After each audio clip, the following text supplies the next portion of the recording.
சட்டம் மாறி வந்து மண்ணை முட்டும் காலில் சூழ்ந்து கைகள் தட்டும் வாழியவே என்னவராட்சி திசைகள் எட்டும் நம்மவராற்றல் விண்ணை முட்டும் எட்டு திக்கும் முரசு கொட்டும் வாழியவே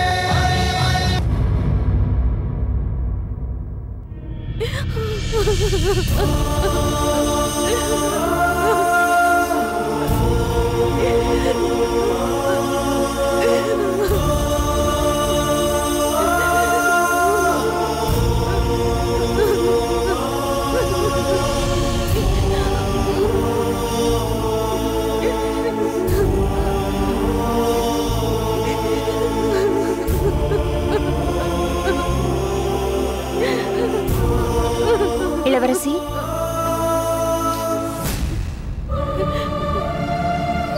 இப்படியே அண்ணியை நினைத்து எவ்வளவு நேரம் அழுது கொண்டிருப்பீர்கள்?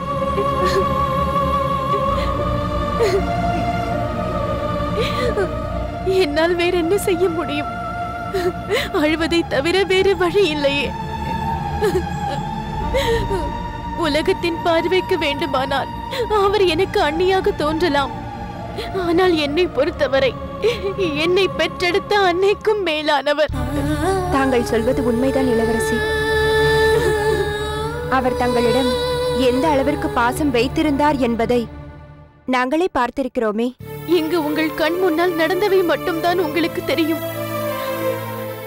ஆனால் அவர் எங்கள் அரண்மனைக்கு என்று வந்தாரோ அன்றே என்னை தன் மகளாக ஏற்றுக்கொண்டார். அன்று முதல் இன்று வரை அவரது அன்பை தவிர வேறு எதையும் அறியாதவளாக நான் வளர்ந்தேன். நல்லது நடந்த போதும் தீயது நடந்த போதும், நாட்டில் இருந்த போதும் காட்டில் இருந்த போதும் அவர் தனது புன்னகை மாறாமல் என்னை பராமரித்தார். ஆனால் இன்று அவர் உயிரோடு இல்லை. அவரது சடலம் மட்டும்தான் இருக்கிறது என்பதை என்னால் தாங்கிக் கொள்ளவே முடியும்.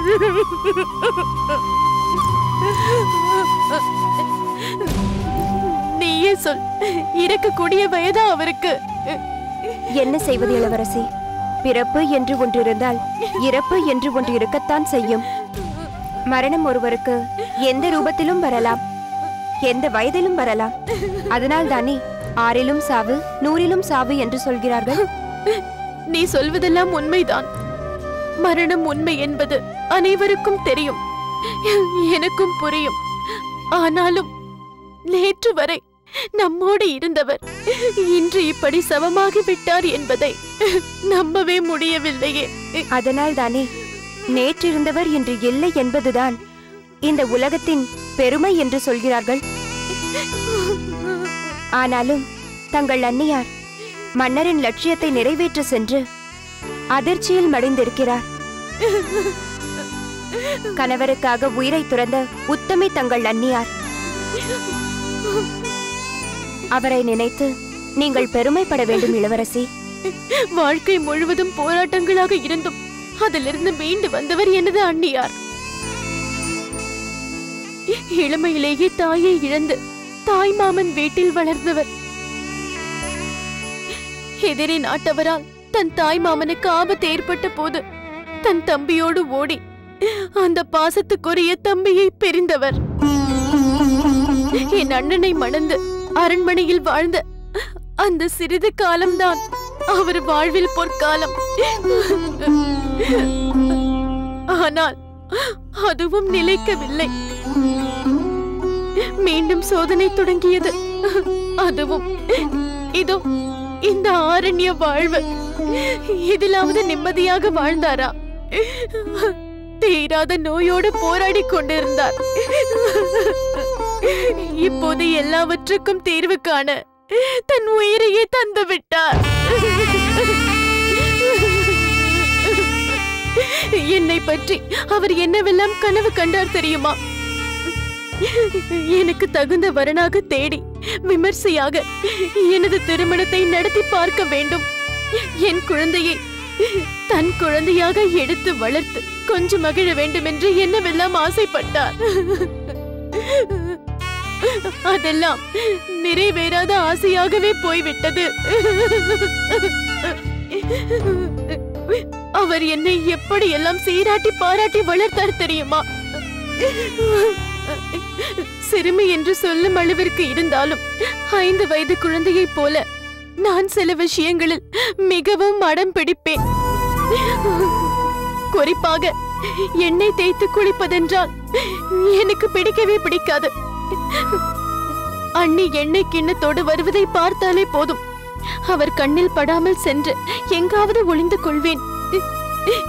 என்னை கண்டுபிடிக்க அண்ணியார் எப்படியெல்லாம் தேடி தெரிவார் தெரியுமா?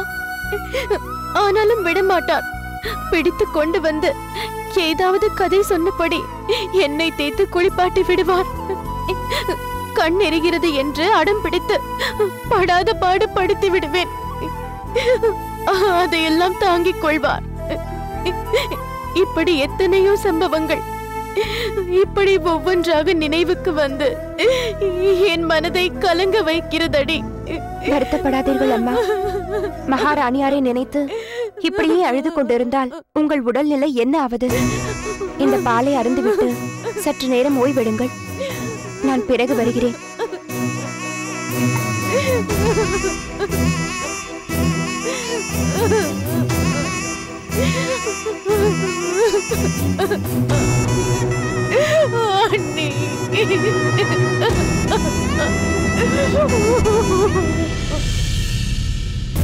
அமைச்சரே, நான் சொன்னபடி கானகமெங்கும் பறை அறிவிப்பு செய்தீர்கள் அல்லவா? தாங்கள் சொன்னபடி அனைத்து இடங்களிலும் பறை அறிவித்து இருங்கோவேள் தனிமையில் வந்து தன் மனைவியின் சப அடக்கத்தில் கலந்து கொள்ளலாம் என்று அறிவிக்கப்பட்டுள்ளது மன்னவா. அப்படியானால் இந்நேரம் இருங்கோவேளுக்கு இந்த செய்தி தெரிந்து இங்கு வந்திருக்க வேண்டுமே. அவன் கானகத்தில் இருந்திருந்தால் நிச்சயம் தன் மனைவியின் முகத்தை காண வந்திருப்பான். அண்ணா, இதுவரை அவன் இங்கு வராததை வைத்து பார்க்கும்போது அவன் கானகத்தை விட்டு வேறு எங்கோ சென்றிருக்க வேண்டும் என்று தோன்றுகிறது. அப்படியே இருந்தாலும் அவரை தவிர மற்றவர்களுக்கு தகவல் தெரிந்திருக்கும் அல்லவா? அந்த தகவலை கொண்டு வேறு யாராவது இங்கு வந்திருக்க வேண்டுமே. அதுதான் மன்னவா எனக்கும் புரியவில்லை. மன்னவா, எனக்கு ஒரு யோசனை தோன்றுகிறது. சொல்லுங்கள் புலவரே. ஒருவேளை இங்கு வந்தால் நாம் சிறைப்பிடிக்கப்படுவோம் என அஞ்சி அவன் வராமல் இருக்கலாம் அல்லவா? அப்படி ஏதும் நடக்காது என்றுதானே நான் இந்த அறிவிப்பையே கொடுத்திருக்கிறேன். அப்படியே நினைத்து அவன் வராமல் இருந்தால் கூட அவனுக்கு ஒரு தங்கை உண்டல்லவா? அவளையாவது அனுப்பி வைத்து தனது அன்னியாரின் முகத்தை கடைசியாக ஒரு முறை காணும்படி செய்திருக்கலாமே. செய்திருக்கலாம். ஆனால் அவள் இங்கு வந்ததும் அவளை படைய பொருளாக பிடித்து வைத்துக் கொண்டால் என்ன செய்வது என்ற எண்ணம் ஏற்பட்டிருக்கலாம் அல்லவா? புலவரே, அவர்கள் எப்படி வேண்டுமானாலும் யூகித்துக் கொள்ளட்டும். அதை பற்றி எனக்கு கவலை இல்லை. ஆனால் எப்படி இருந்தாலும் வேளிர் குடும்பத்திலிருந்து யாராவது வந்துதான் பெருந்தேவியின் இறுதி சடங்கை நடத்தி வைக்க வேண்டும். அதுவரை சற்று பொறுமையாக இருந்து உறுதியாக அதை நிறைவேற்றுவதுதான் இறந்து கிடப்பவருக்கு நாம் செய்யும் இறுதி காணிக்கை.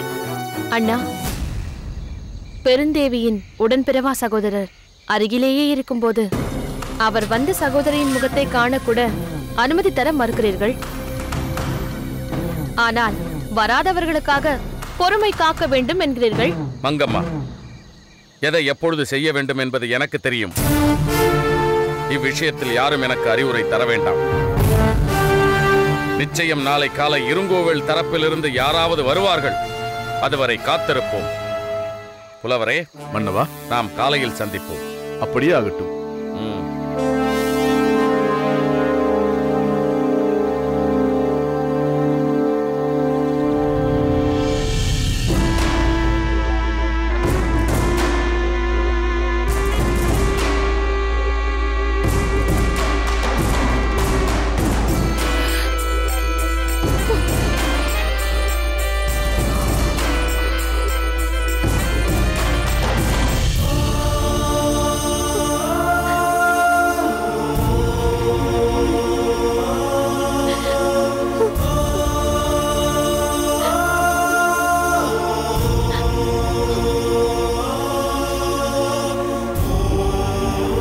இளவரசி, இந்த பாலையாவது அருந்துங்கள்.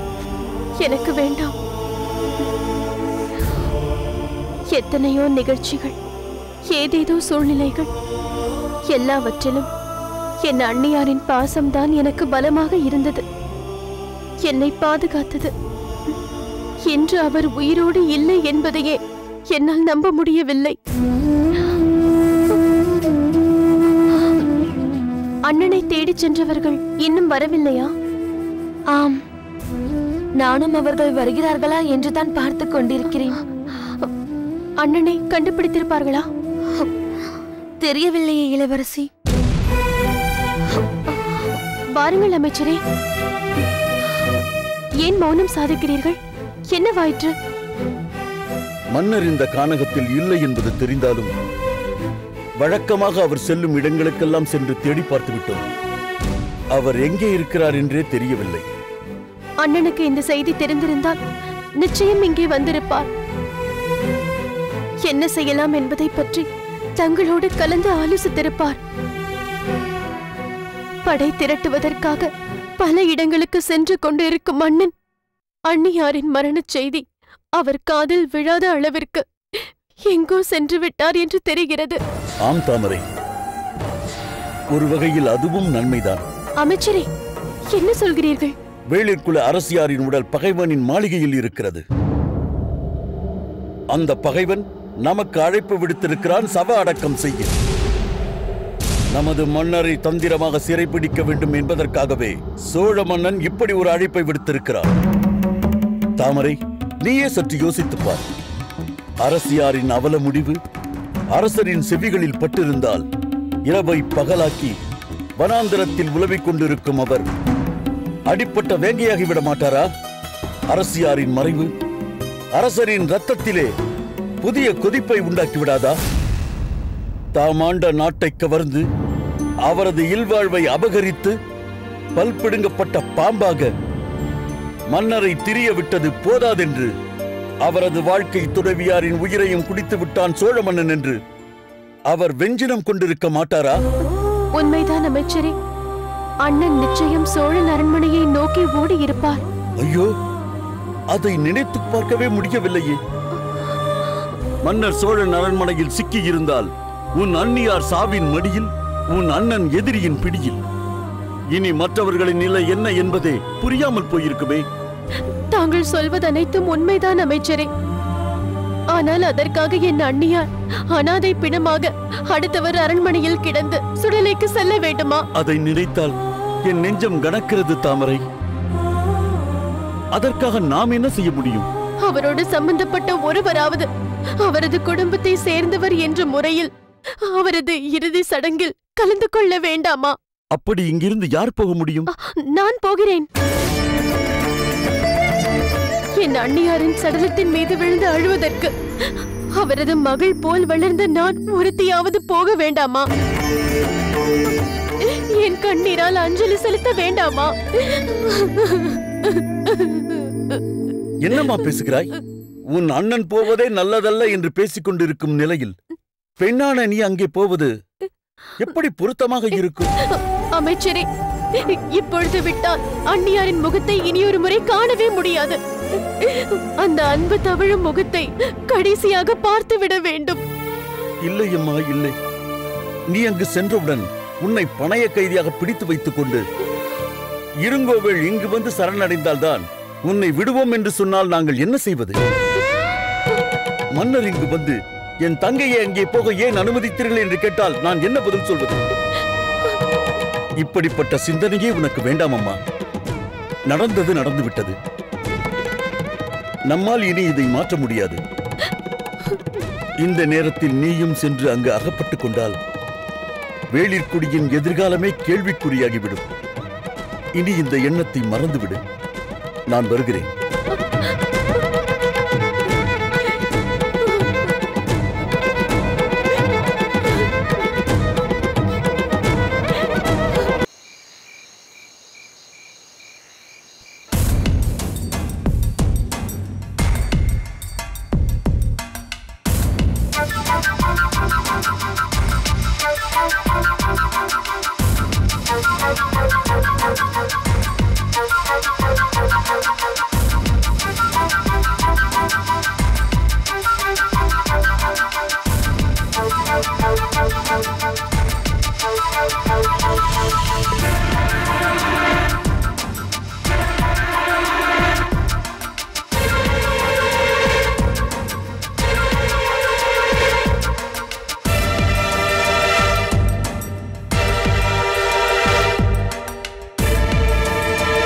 இளவரசி, தாங்கள் இன்னும் உறங்கவில்லையா?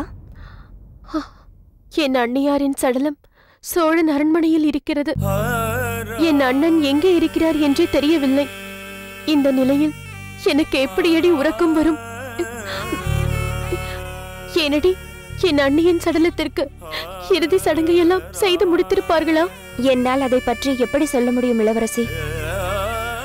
இங்கு வந்து செய்தியை சொன்ன வீரர்கள், சோழ நாட்டில் பறையறிவித்தவர்கள் மிகவும் தெளிவாக நாளை மாலை வரை அவரது சடலம் பாதுகாக்கப்படும் என்று கூறியதாக சொன்னார்களே.